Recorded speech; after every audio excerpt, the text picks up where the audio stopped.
Welcome to Your Story Medicine. I am with Aki Hirata Baker, who is an initiated medicine woman, moon dancer, teacher, speaker, space holder, multi-modality healing practitioner, and community organizer, whose work is based on the anti-racial spiritual liberation principle.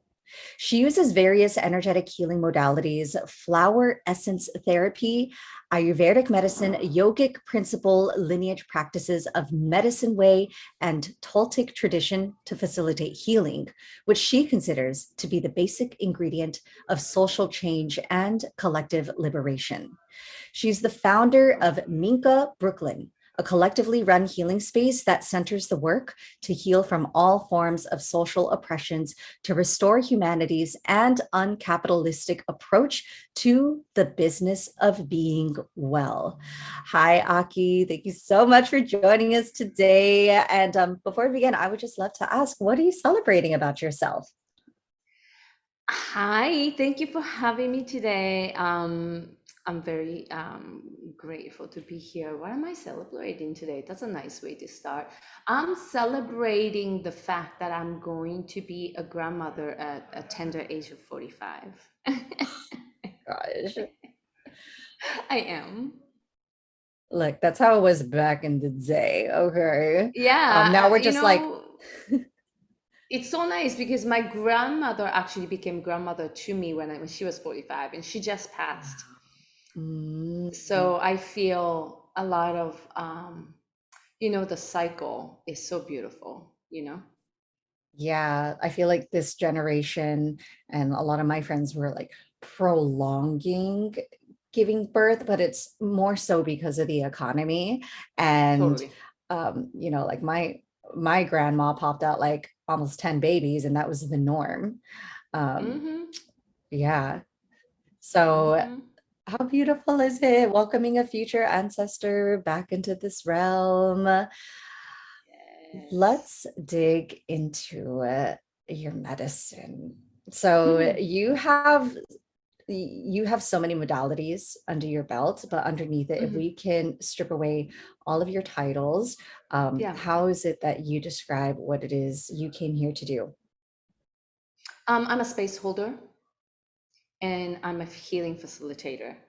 Um, we don't heal anyone. We heal ourselves. And the job of a my job or my job of anyone who facilitates healing is that we rekindle that connection in clients, that connection to themselves, the connection to the power that we all have. So I call myself a space holder and a facilitator, and maybe I guess also a teacher, right? Because I do teach. um, to really not start perpetuating this idea that somebody has to be there to heal, that at the end of the day, I'm here to hold space so you can feel safe enough to do that for themselves or yourself. And that's what we teach, and that's the approach that we take, and that also keeps us humble. And I think that probably is one of the reasons that I'm a modality facilitator, right? Because I think there's so much that we can learn. Some things may not be the thing that I would use as a main thing, but there's always something that I've learned to incorporate to have a different perspective, so I can be there for those that who may need that perspective. Mm, I love it. Yeah, I feel like oftentimes people make the assumption that to be a healer means that this person is going to heal me. And it's important that we are aware of our own responsibility to um, do the work for ourselves so that when it Mm-hmm. comes to holding space for others, we're Mm-hmm. more so of a mirror, a reflection of what's possible. And the reason why I was so called to invite you onto this podcast to have this conversation is because what stood out to me about the work that you do is Mm. that one, you are, well, we'll talk more about where your ancestors are from, um, Yeah. but but most importantly, like you talk about what it means uh, to be a good steward of this work as energy healers, and more specifically Reiki. Mm-hmm. And so I know so many people who consider themselves Reiki healers, but Mm-hmm. because of the kind of people that are called to work with me, there's this big fear of appropriation, Uh-huh. or people who are completely unaware of the roots of Reiki. You can just go and get a Mm-hmm. certificate and then Mm-hmm. suddenly be considered a healer. So Mm-hmm. we're going to dive into that today for any of you who are Reiki healers, who are considering being Reiki healers. Um, and who better to ask than somebody who is actually of the lineage? So let's talk more about your ancestral lineage and Yeah. how this has led you on this path of being an energy healer today. Yeah. So as you mentioned, I was born and raised in Japan. So, um, uh, blood lineage wise, my ancestors are all come from the island of Japan. And prior to that, there's a lot of migration that has happened from the China and Korea. And now I'm actually reading a really older text of Japanese history, and that also talks about people coming home from all different places. It, it's actually quite, I don't know how much of it is really factual or not, but it's actually a very interesting history that I'm learning. So those are also the things that I bring to my Reiki certification courses. I come from a very much a matriarch family that I was raised by my great grandmother, my grandmother, my grandfather, and my mother, and with my sister. So we had so many womb carrying folks in our household, and my grandfather was the only male or penis carrying person who was in the house. Um, and as of any matriarch family, so I think it's very much this idea of stories, very much this idea of food, very much this idea of gathering, very much this idea of taking care. That's really how I grew up. My great grandmother lost her husband in a Japan-Russia war, and she raised four daughters all by herself. And my grandmother was the oldest of that, so she also helped raise three younger siblings. And so I come from that lineage of um, really caring for others. And one of the wound that I needed to heal is to not care for myself because I had to care for others. And I became a mother very young. So this was a lesson that was, it's always very interesting to step back and see how things repeat, right? Yeah, and I'm still doing that work. And yeah, in terms of that, that's really where I'm from. And when I get on um, any place in front of people, whether to teach or to talk, I would like to very much, from the very beginning, I very much like to talk about the fact that, within the United States context, I'm a person of Asian descent. I carry a womb. So I have this position of being, in being oppressed, right? My body's being oppressed. The way I am, or the way I naturally carry myself, is considered to be something outside of the standard. However, though, being a Japanese immigrant, one of the things that I often like to talk about is that I come from a oppressive class, meaning within the Asian context, Japanese and Japanese naval forces and imperial army has oppressed tremendous amount of people in Asia. And that gene actually is within me because I did grow up racially dominant. I did grow up, I did not grow up wealthy. I did not, that's not what I am saying, right? I did have my struggles, and I had not necessarily the easiest upbringings per se. But the fact of the matter is that my national identity actually is from a oppressive class, right? We have oppressed folks based on this idea that we are superior. So it is not that much different from, say, white supremacy here, or any other nationalistic way of looking at things. So, as Mm. I look at all of the healing work to be a decolonizing work, and decolonizing work is the healing work, this is very much a thing that I state very plainly. There's no emotions around it. It is just a Yeah. fact that, because of this fact and how I come across, or what I would say, or how I would hold space, may carry that trace. And I actually need everybody who's in my audience to be able to check me for that. And I am asking for that grace, and I'm asking for that willingness for them to say, actually, that sounds a little bit like such and such, right? And to be responsible space holder, I have to always be aware of the power that I hold as a space holder. When I hold space, I actually have the inherent power in that. So I have to make sure to constantly remind folks that is a illusion, that they have just as much power as I do, though I am facilitating. So, this is kind of how I also talk about my heritage. And this is how I also talk about what it means for me to hold space as a person who actually have an oppressive gene in my lineage. Yeah, I feel like whenever we talk about colonization, we tend to only think about it in the context of white dominance versus Mhm, looking at the ways that like we like Asians have been colonizers to others of the Asian diaspora as mhm, well.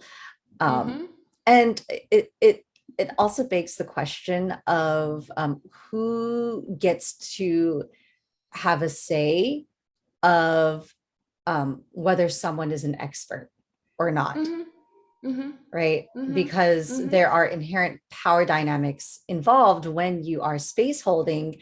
And then also because you are of Japanese heritage, I would make the assumption that you have more credibility when it comes to talking about Reiki. But truth be told, I'd rather learn from you than mhm. somebody that's white. And I hear you, because I have made a commitment that I only pay for trainings done by Black, Brown, and Indigenous bodies, right? And that's my personal choice.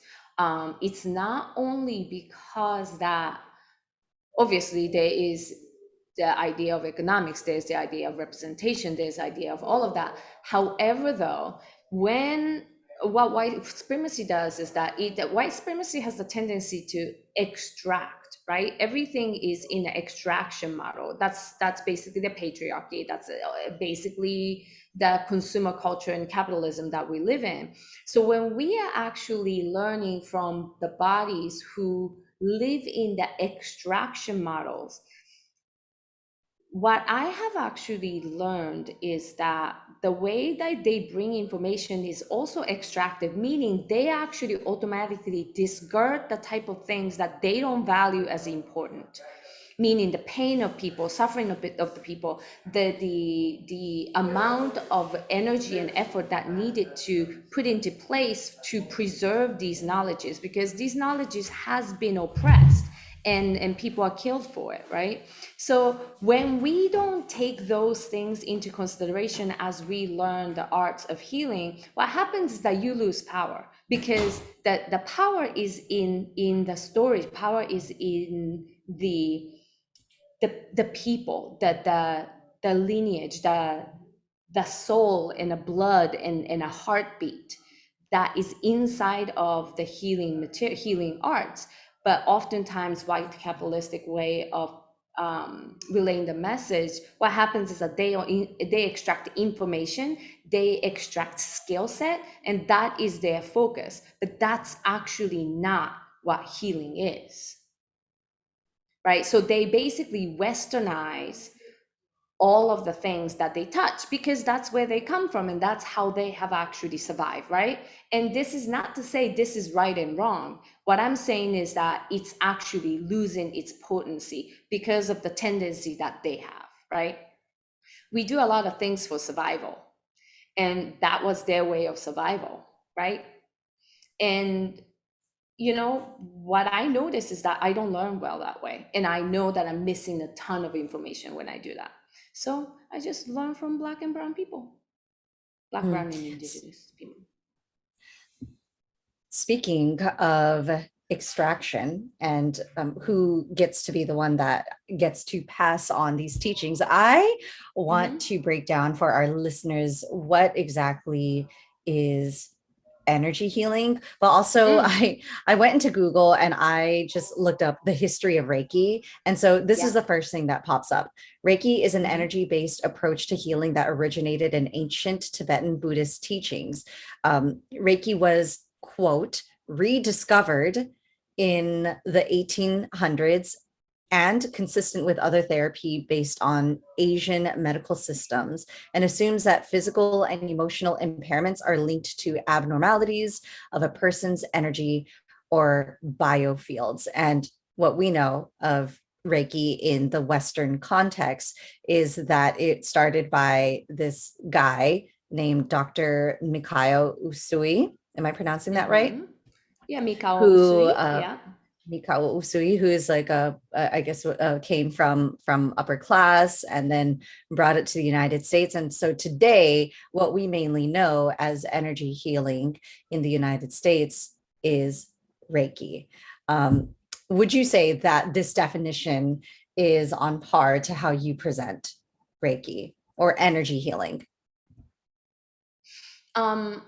So you are right in a sense. Well, that definition, I have a couple of questions about. I think it's abbreviation of a lot of information, obviously. Right. So that's that.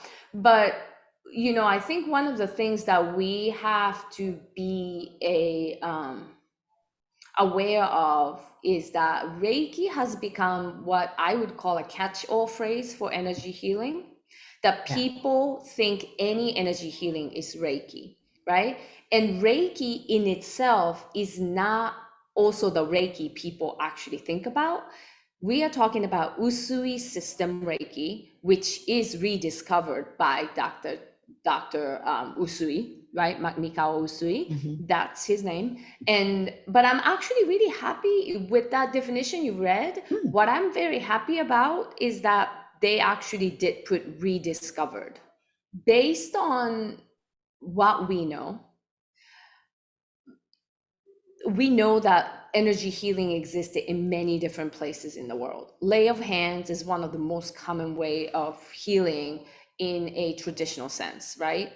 When I say traditional medicine, I think of indigenous medicine because that's a tradition.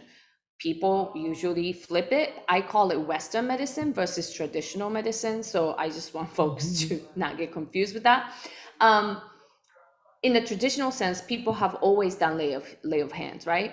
And in energy healing, what I have observed is that there are two different kinds of energy healing, not different modality, but two different kinds. And one is cultivated, meaning you cultivate your energy inside of yourself, working with the elements, working with your body. Yoga is a form of that. I'm not 100% sure if there's a lay of hands modality in yoga, but yoga actually cultivate that energy, right? Kundalini yoga may be one of a very notable one in terms of that. You can think about Qigong. There is a branch of Qigong called medical Qigong that is a lay of hands modality. That's an energetic healing of Chinese medicine, traditional Chinese medicine. And I'm not versed in traditional Chinese medicine, so I know there's a lot more detail into that I can't speak of, and I don't want to further elaborate on it because I don't have the right to do that, or I don't have the information to do that. Those are considered to be a cultivated one, right? Now, when it comes to Reiki, when it comes to Usui Reiki, when it comes to 13th octave Laho Chi, when it comes to IT, that's called integrative energy therapy, when it comes to Karuna Reiki, those are called channeled energetic healing, meaning the methodology of receiving that the frequency and allowing our body to straw it, like filter it through or move it through, that is a channeled energetic healing. And those are the ones that's actually more commonly used because it's easier to attain, obviously, right? You don't have to do anything to get it. But where the danger of it is that because it's so simple to attain, people think it's simple to give. Mm. It's actually not necessarily true. I mean, to a degree, it is, right? But if you were to really be a good facilitator of it, what you would actually have to consider is yourself as a vessel of this energy, and how are you holding yourself, and how much debris do we carry within ourselves? Because energy doesn't know who's the client and who's not the client. Energy just knows that there's a need for the healing to happen. So if there's a lot of things that we carry within ourselves that doesn't belong to us, and that is actually putting us in a direction that is not necessarily ideal for our growth or for our purpose, then Reiki will heal us before they heal the client, right? So in that, people think that Reiki energy healing is very easy to do, but it is not necessarily, because there's so much work that needs to be done as a facilitator for that energy to flow through in a clear and beneficial way. So for people who are feeling called to do energy healing, then Yeah. how is it that we can start decolonizing the ways that we are showing up? Okay. If you are practicing anything that is of lineage base, um, Usui Reiki being one, right? It's passed on from one person to the next, right? Then you really want to be responsible in sharing the right information, or do your best to know the right information, or correct historic fact, and also understand the cultural context in which certain information were relayed in a certain way. Because we teach this in our class, but there are things in the traditional Reiki manual that clearly is not factually true, right? And that also comes from, in my opinion, now this part is my opinion, post World War II, and this was happening right before World War II. Wait, World War II or World War One? Anyway, yeah, before World War II, they were Japanese were looked at in a certain way. We all know that, right? And in order for this healing modality to spread in the world, then they actually needed to shift some things around. Is that morally wrong? Maybe. But was that the reason? Is it part of the reason why we actually have access to it as much as we do? Hardly, probably. Right? So when we actually start decolonizing, really starts also from stop looking at things from a binary standpoint.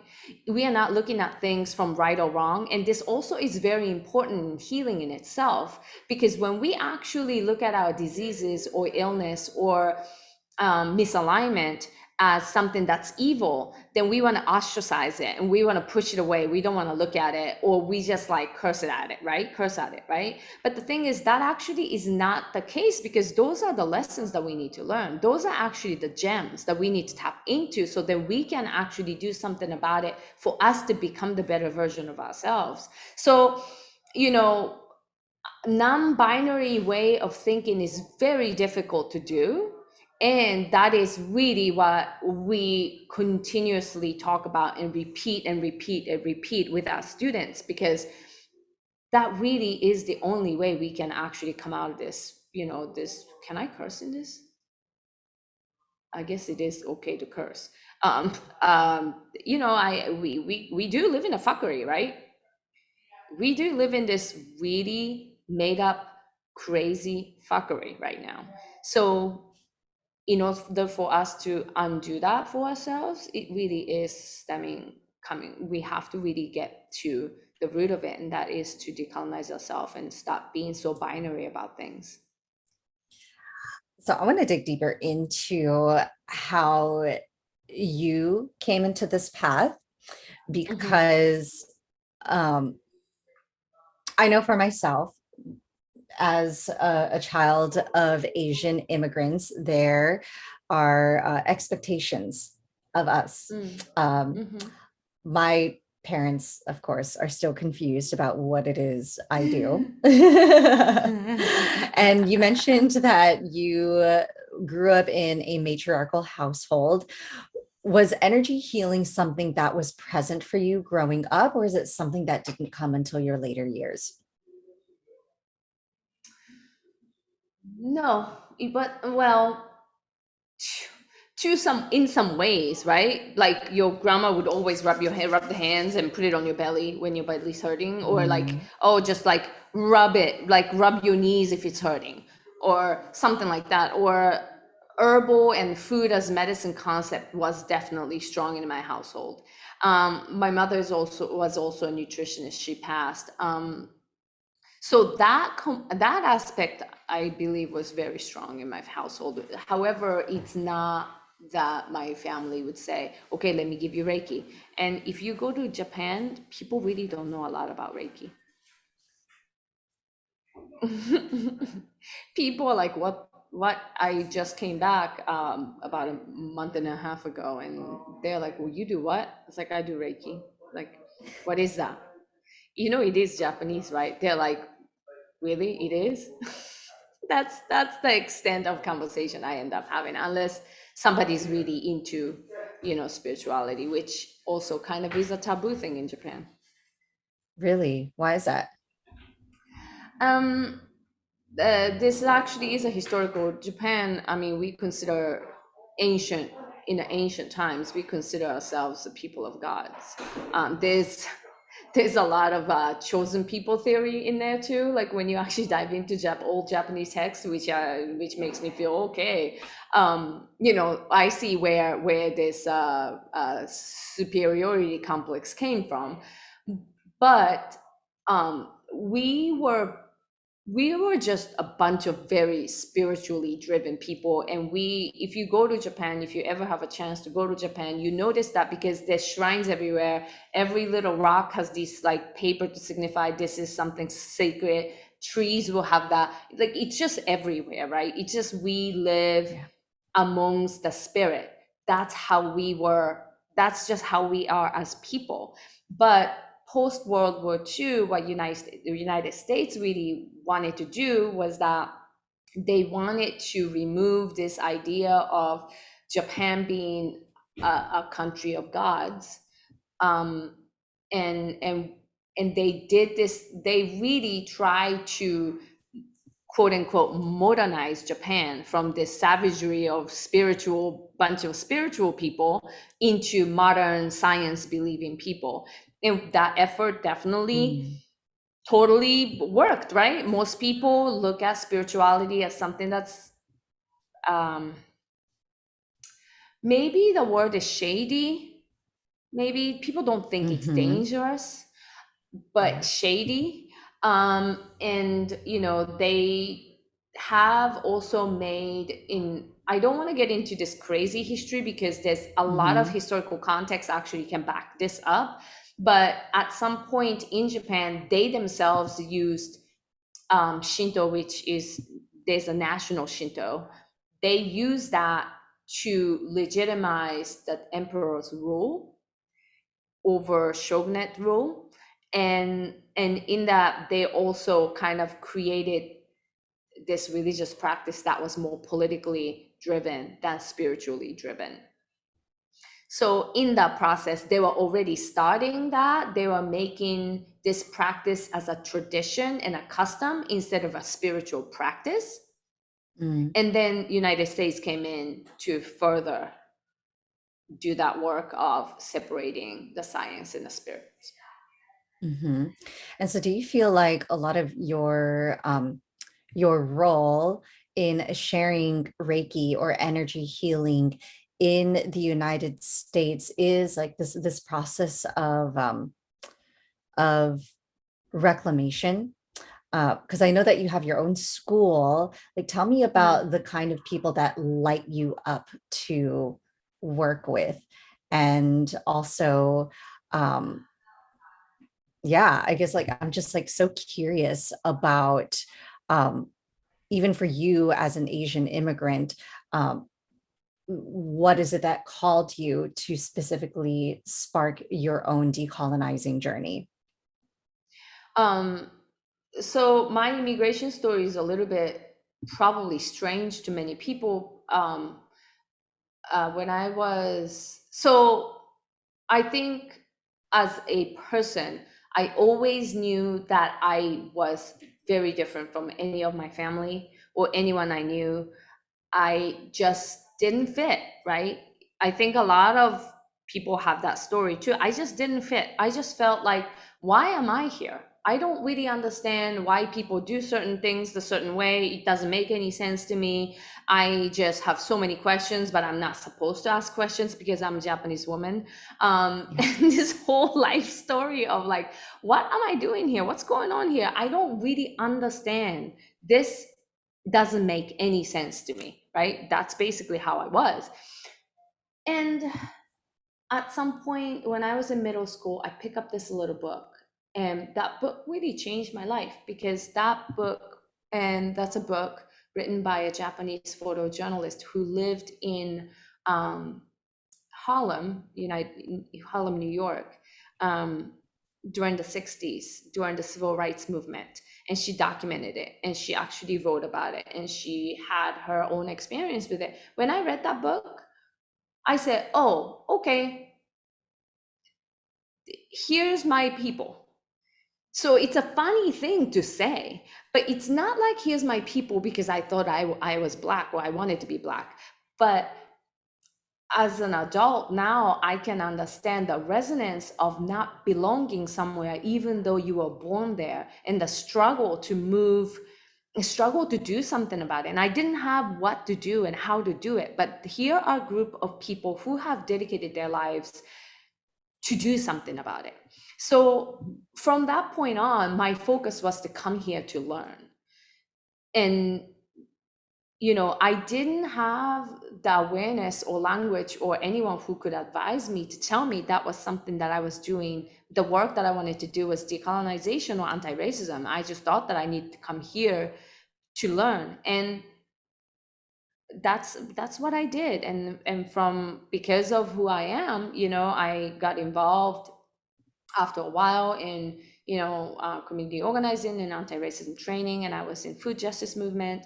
Um, and but until I have got to the work of healing for real, not just learning but just doing it and really thinking about in what way can I make this most effective, because I'm really Japanese that way. I really like to be effective. I Minimal effort, maximum result is what I'm looking for always. But when I actually think like this, I have to decolonization is the only way. And decolonizing our own way of being, our own way of thinking, is the fastest way to change this world. I'm a firm believer of it. And what's more decolonizing than tapping into something that's invisible? And Oh, that's how our ancestors lived. Our yes. ancestors lived with unseen energies and worked with unseen energies and learned from unseen energies and revered and be humbled by unseen energies.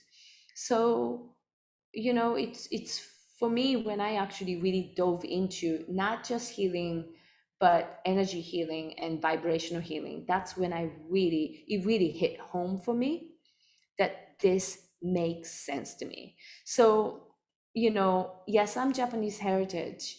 And at the end of the day, that's the I was interviewing someone the other day. She called this meat suit, right? That's the meat suit that I got. Hmm. I have the meat suit of a Yeah. Japanese womb carrying being. And it's important to acknowledge that label. It's important to acknowledge what power it holds and what power it doesn't hold. And at the end of the day, I have to be able to get to more basic level of humanity, the basic level of the spirit, and how sovereign that existence is. Because that power, that sovereignty of being a spirit being in a meat suit, no one can take that away, right? But in order for us to get to that and be able for any person can tap into that power, and we see them with that power, then we first have to acknowledge the meat suit that we carry. So in what way we can assist and do the work, right? Yeah, Don't I you like love to that call term, it. meat suit? Oh yeah, me too. I like to call this my my spaceship, or Oh my, yeah. like, this is my spacesuit, and Mm-hmm. I'm the spirit being living in it. Yeah. And also, I mean, I love how uh this is something that is being more acknowledged, because if we are talking about decolonizing the ways that we are showing up in our healing, in our spiritual practice, and everything, right? Uh, Mm-hmm. then colonization will make us believe that the identities that we are born into is just it. And Mm-hmm. also, like, I was talking to Charlotte from the Ancestors Project about this, who does psychedelic Mm-hmm. liberation. It's like, okay, Mm-hmm. here we are creating spaces specifically for Black and Brown bodies, Indigenous people, people who are on this journey of ancestral reclamation. Mm-hmm. But like our ancestors, they didn't, we saw the spirit beyond the flesh.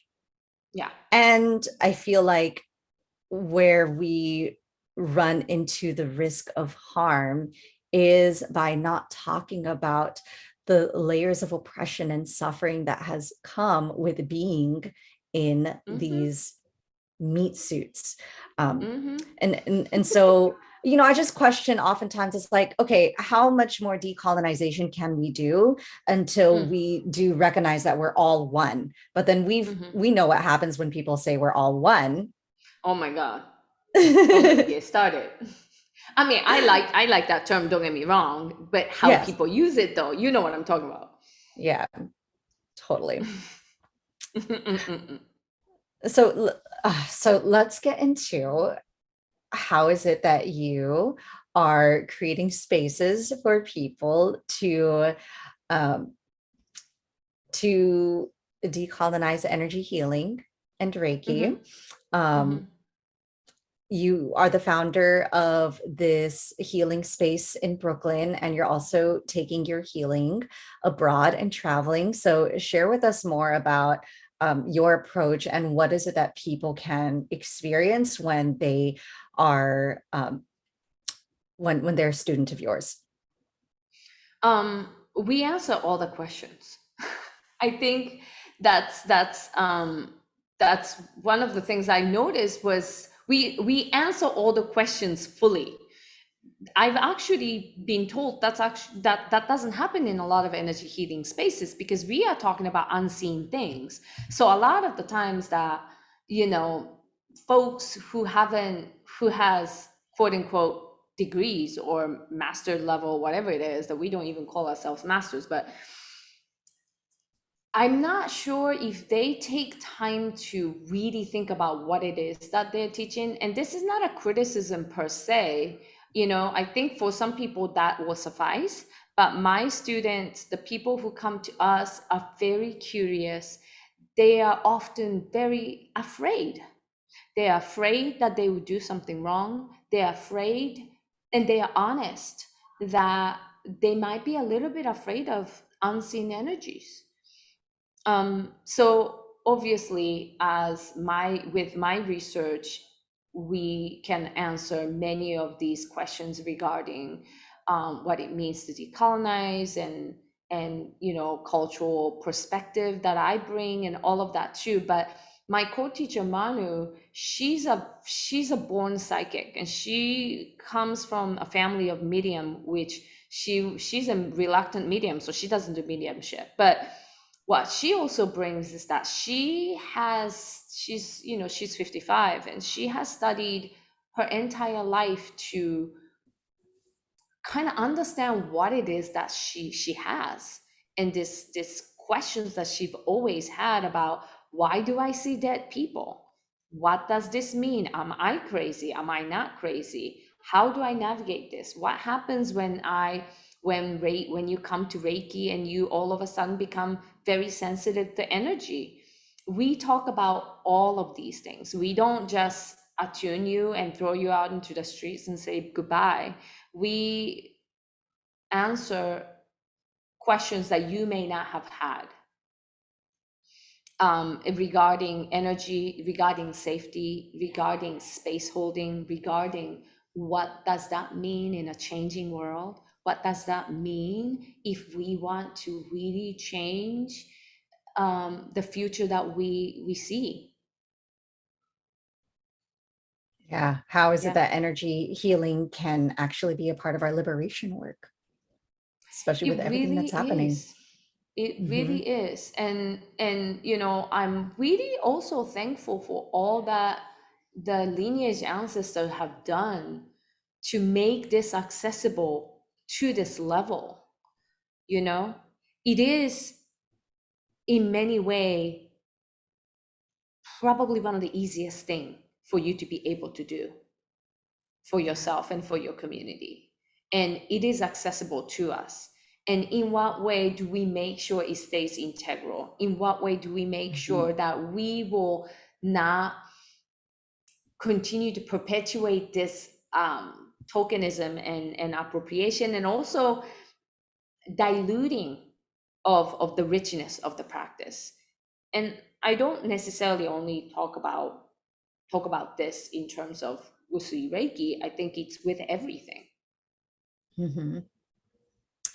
So for our listeners who are curious about ways that they may already like that they already have access to energy healing, Yeah. what is one thing people can do to start their journey today?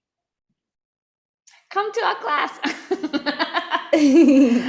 Well, I would actually, I mean, I'm halfway not joking, because we do Yeah. actually have rich information that I don't know if you get it anywhere else as a whole spectrum of what we share.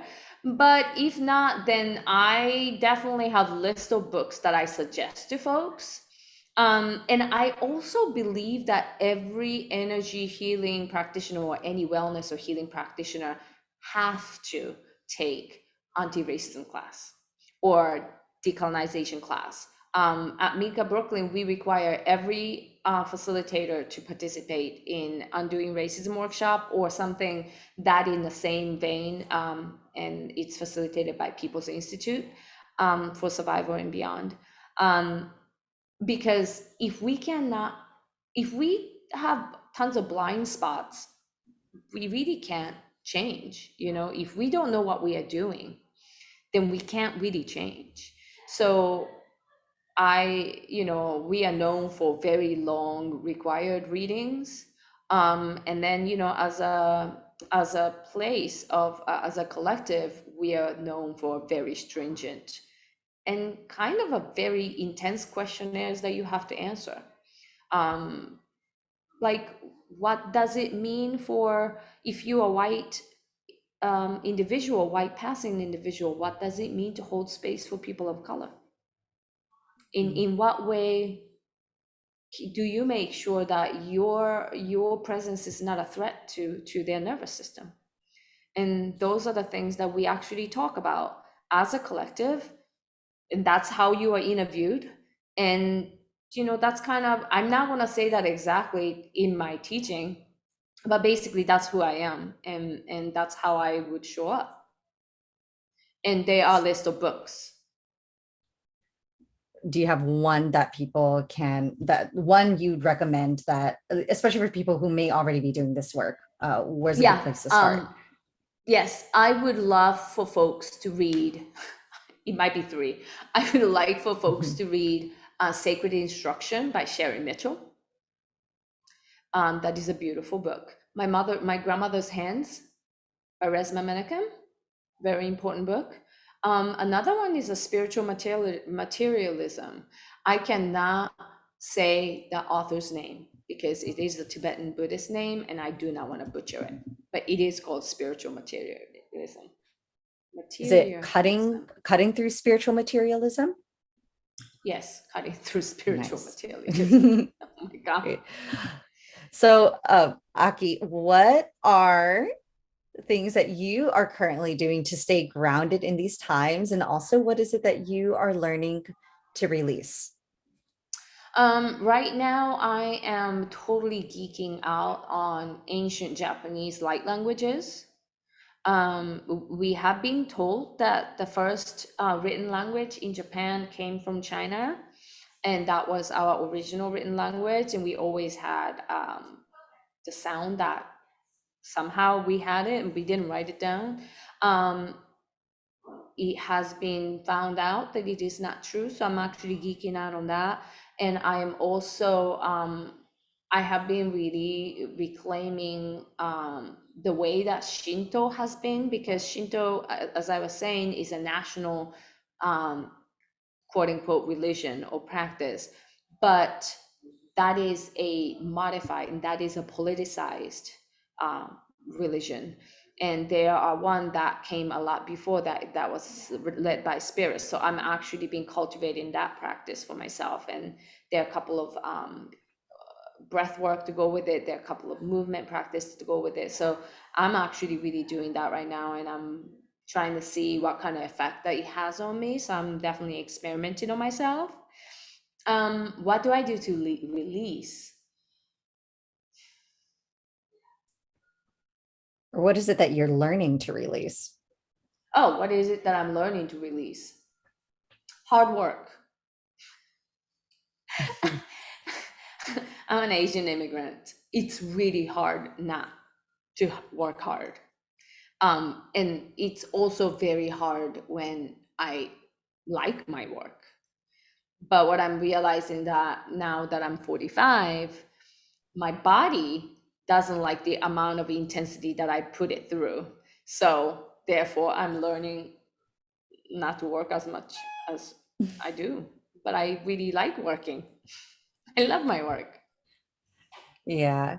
Um, so I would love to know, Mm, how is it that you are also like, how is it that you clear other people's energies after hmm you work with them? Because so many of us don't realize that when we are doing this healing work, we are literally taking on people's stuff, and not many of us know how to cleanse ourselves. And oftentimes we Oh, bring that into our mhm. next session or even our relationships. Hmm. So here is what I would, and this is what I would teach, what we teach our students. Mhm. We are, it is the boundary that we have for ourselves that prevents that from happening. I often, sure, I cleanse myself every now and again, but I have built my energetic boundaries to a point that I don't really need to worry about it. It sounds Mm. a little bit like arrogant, sorry, the way I said it, but and that really is not only about thinking about your boundaries, but in what way do I resonate with certain pain that resonates within me, so I actually resonate and I carry that with me. If it's not resonating in me, then I'm not going to carry that with me because it's foreign to me. When it's something that feels like mine, that kind of connects with me, right? So there are some maybe clients that I have to just be mindful that there are certain elements that they bring to the session that I notice that will probably trigger something in me to pull it in. But unless I have that, most of the time I don't have to worry about that. And that's something that we call the energetic hygiene, that the more work we do for ourselves, the stronger we become, because we are cleaner vessel. Not that I'm saying I'm perfect or I'm clean, right? I got a whole bunch of shit that I need to work on too. And the more work we do, the less we have to worry, because you know that certain things will not come through because you are aware, you know. So for anybody who is looking to strengthen their energetic hygiene Yes.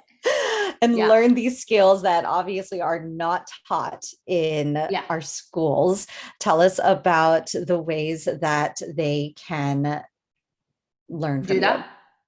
Okay. Um, we wait, ask me that question one more time. I'm sorry. You want me to share Yeah, how to do yeah, it? Or yeah. you, Like, okay. no. So, Like ways yeah. that people can actually be a student and learn how to strengthen Okay. their energetic hygiene for I was me like, and decolonize their Reiki practice. yeah, okay. I was like, which one should I share? Was like my thought process. I was like, wait, did she ask me to share or did she say something else? I'm sorry, I'm a little spaced out today. No. So this particular things that we just talked about, energetic cleansing and all of that, that we cover in our level 1 of Usui Reiki class, as well as we have intuition and empath training course. So that's something that we have there. Um, and you know, I think this is something that we have not been taught for generations. So sometimes it takes a lot of doing, but the more confident we are about ourselves, essentially, the less we have to worry. Because what we emanate from inside is really going to, you know, to protect you in some way. And there's nothing to protect from, because if we were to understand there is no binary, there's no good energy and bad energy, there is no right kind of a thing or wrong kind of a thing, what you realize is that how we fear something is really a fear of discomfort, right? And and discomfort sometimes is what we required in order for us to catalyze our own healing and movement. So when we have that framework of truly decolonizing the way we see the reality, there's also less fear. And when there's less fear, then there's no contraction of the energy. Because when we are afraid, what we do is we actually bring things closer into our field, that we contract ourselves. And what that does is to trap whatever it is that we are afraid of. So it becomes almost like part of you, or you feel like it's becoming part of you. So, you know, I think the true study of decolonization also come from releasing that fear. And when we release that fear, we become more confident within ourselves. And when we are confident with ourselves, then there's nothing that they can hold on to. And that's the type of things that you can learn in our class. Yes. Okay. And I know that you're coming to Los Angeles to do Yes. your training. So tell us more. Yes, I'm so excited about it. So, um, like I said, my teaching partner Manu and I are coming to California. I am taking extended time in California, but we are taking a week to do some teaching and channeling and that sort of thing. So we're gonna do an activation class, workshop, and circle in Joshua Tree on the 21st of July. And then in LA, we are going to do decolonized Usui Reiki weekend intensive level 1 and level 2 on 23rd and 24th. And we are still finalizing the location, so I can't quite say that yet, but it's all on our website and it's all on our Instagram. Yes.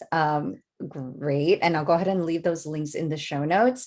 But Oh, thank Aki, I you. love to ask this final question, my favorite question of Yes. all.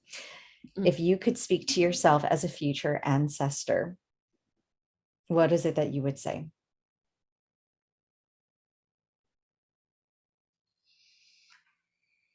I'll say you're doing it, and I love you. You're doing your thing, and your ancestors, all of the ancestors are happy that you're doing your thing. Mhm. Thank you Yeah. so much, Aki, for coming on to share your story medicine. And for anybody who is on this journey of decolonizing Reiki, or even wanting to look at the ways that energy healing can be a part of your liberation, please follow Aki's work. I don't know many people who are actually doing this and are talking about this. Um, and yeah, like, let's tap into the unseen realm, because when you are able to tap into that, there's no turning back. And know that you are not Yep. alone on your journey. Nope. Nope. And I think another beautiful thing is by doing this work, you meet so many people who think like you. It's a little bit of a lonely world sometimes, when you're a little bit different. And I think also people come to our class leaving with new friends because they realize, oh my God, these are my people. And I really love that part of it, maybe more than anything else, because then we can feel stronger because we know that we can depend on other folks too. It's really beautiful. And yeah, it is the most decolonizing thing we can do to tap into the unseen realm. I highly recommend it. It changed my life. Really, really.